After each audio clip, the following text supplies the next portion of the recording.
to KP's Kingdom, cooking with KP, and today I'm going to show you how to make this amazing creamy pumpkin and sage cob loaf.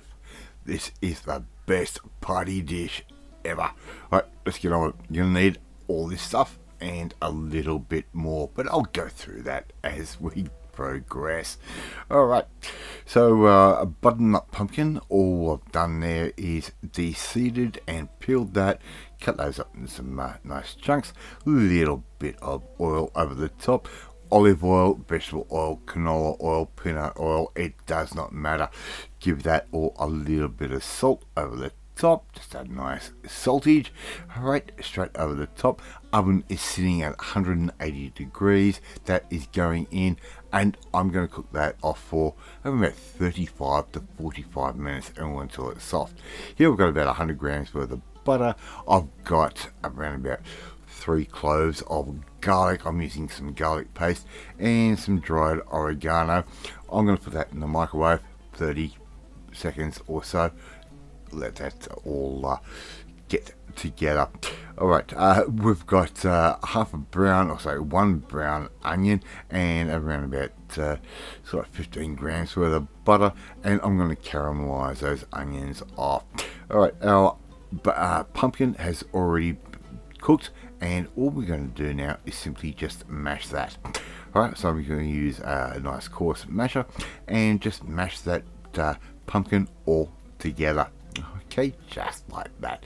Pretty simple. This dish is so easy that a 5-year-old could do it. Alright, and it tastes amazing. Right, my caramelized onions, they're going straight in, and yes, we really caramelized those. Right, it's going to be like an onion crouton. We're going to put that straight in just like that and mash that around, and the flavor is going to be so intense. I'm going to add in around about half a cup's worth of chicken stock straight into our mix just like that, and keep stirring that around, right, just like I'm doing right there. And a half a cup of thickened cream that can go straight in just like that, and a big tablespoon's worth of Dijon mustard that can go straight in as well.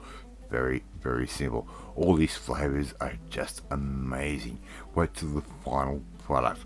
Right, give all that a good stir, just like that, and we're going to make sure everything is really well combined. Now I'm going to add in 1 cup of mixed cheese. Now it's a piece of blend cheese, so we've got some mozzarella, some tasty, and some parmesan in that. We're going to give all of that a good mix through, just like I'm doing right there. And as you can see, things are starting to really thicken up. Right, where we had a really loose mixture before, things are starting to thicken up. Here I've got 1 cob loaf, and all I'm going to do is start cutting out a nice little lid, just like I'm doing right there. You could cut it straight off with a bread knife straight across, but I like doing it this way with this knife because it cuts bread so well. So I'm just going to cut that out just like that. Okay, and all we need to really simply do, we want to keep the whole of the loaf all together, and make sure we've got some structural integrity to it, and all that soft stuff on the inside, we're going to take that out and put that onto a baking dish, right, just like that. Okay, really simple. So just keep everything together, and all I'm going to simply do is hold that out, and I want to leave a nice amount of, again, structural integrity on the outside. Okay, and that garlic butter that we made, we're going to brush that over the outside of our cob loaf, just like that. And this garlic and herb butter is going to work great. What I'm going to do now is use that and dab that on top of those little chunks of the loaf that we tore out, right, just like that. And this is going to make up little garlic croutons for our Cob Loaf, and make sure we get the top of that as well, because that is going to be absolutely amazing once everything is finished. Okay, so just keep distributing the butter across, and look at that. We're going to put that into the oven for around about 10 minutes or so. Okay, very simple, and it's come out. And look at those little croutons that we've got. We've cooked those at 180 degrees. I've removed the croutons, and all we have now is the Cob Loaf itself, and I'm going to start filling that with our creamy pumpkin mixture. Okay, really simple, and this is a great games day thing you can put down straight in front of the boys or whoever, whatever you're watching, and everyone can help themselves.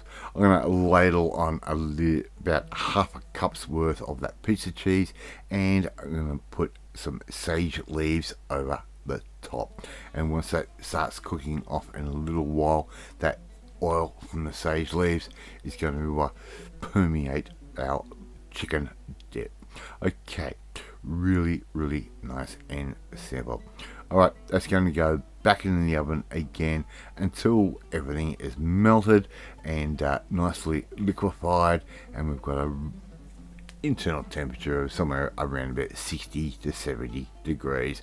Serve that up with the croutons, pork, chopsticks, skewer, whatever, however you want to apply this, like a fondue is what we're basically doing.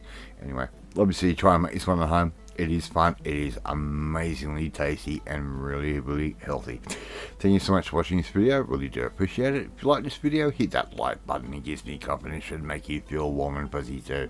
Don't forget to hit that notifications bell. You'll be notified every time a new video goes up, and please share this video with all your friends on all platforms of social media. We are trying to get known as KP's Kingdom out there. Please leave a comment. Love reading, love responding to them.